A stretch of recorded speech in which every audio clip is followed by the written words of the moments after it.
एक बुजुर्ग किसान था। उसे एक बहुत बड़ी और सुंदर काली मुर्गी थी, लेकिन एक बड़ी दिक्कत थी, वो मुर्गी अंडे नहीं देती थी। किसान बहुत परेशान रहने लगा। एक दिन उसने मुर्गी को अंडे देने वाली दवाई पिला दी। कुछ दिन बाद हुआ चमत्कार, मुर्गी ने एक दो नहीं ढेरों अंडे दिए। किसान ने सारे अंडों को टोकरी में भरा, मुर्गी को साथ लिया और बाजार बेचने चल पड़ा। अंडे बिक गए और किसान अमीर बन गया। लेकिन घर लौटकर वो जोर जोर से रोने लगा। इतनी मेहनत की, फिर भी किसी ने लाइक और सब्सक्राइब नहीं किया। एक गांव में एक बहुत ही गरीब औरत रहती थी। उसके पास थी एक अजीब और खास बकरी। एक दिन सुबह जब औरत बकरी के पास गई, उसे एक बड़ा सा सुनहरी अंडा दिया। औरत चौंक गई, अरे ये तो कोई चमत्कार है। जैसे ही उसने अंडा फोड़ा, उसके अंदर से निकले ढेर सारे सुनहरे सिक्के। औरत की आंखों में खुशी के आंसू आ गए। वो सारे सिक्के लेकर शहर की मार्केट गई और उन्हें बेचकर बहुत अमीर बन गई। अब उसके पास सब कुछ था, अच्छा घर, अच्छे कपड़े और बहुत सारा खाना। लेकिन एक रात वो अचानक उठकर जोर जोर से रोने लगी। किसी ने मेरे चैनल को सब्सक्राइब नहीं किया।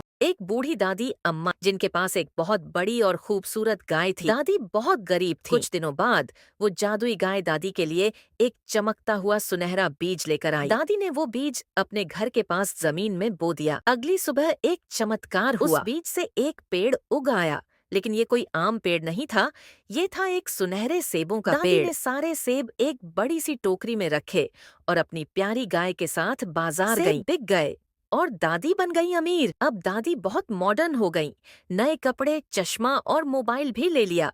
लेकिन दादी जोर जोर से रोने लगी। क्यों? क्योंकि किसी ने उनकी वीडियो को लाइक और सब्सक्राइब नहीं किया। एक बार की बात है, एक खूबसूरत सल्तनत में शहजादी एलिरा रहती थी। वो बेहद मेहरबान और नरम दिल थी और उसके सबसे करीबी दोस्त थे तीन प्यारे पालतू जानवर। मेलो, एक होशियार लोमड़ी, आस्त्रा, एक शानदार बाज और टम्बल्स, एक मोटा सा खुशमिजाज कांटों वाला साही।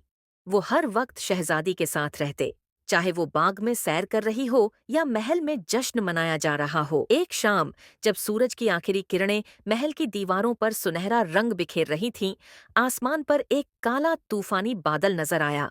उस बादल से एक खतरनाक जिन्न निकला, जिसकी आंखें अंगारों की तरह जल रही थीं। उसने ठहाका लगाया और शहजादी को पकड़कर एक गर्दो गुबार के तूफान में गायब हो गया। मेलो, ऑस्त्रा और टम्बल्स ने फौरन पीछा शुरू किया।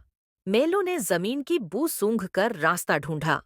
आस्त्रा ने फिजा में जिन्न के तूफानी निशानों का पीछा किया और टम्बल्स ने एक जादुई बलूत का बीज तलाश किया जो छिपी हुई राहें दिखा सकता था। तीनों दोस्त जिन्न के काले मीनार तक पहुंचे। शहजादी एक क्रिस्टल के पिंजरे में कैद थी।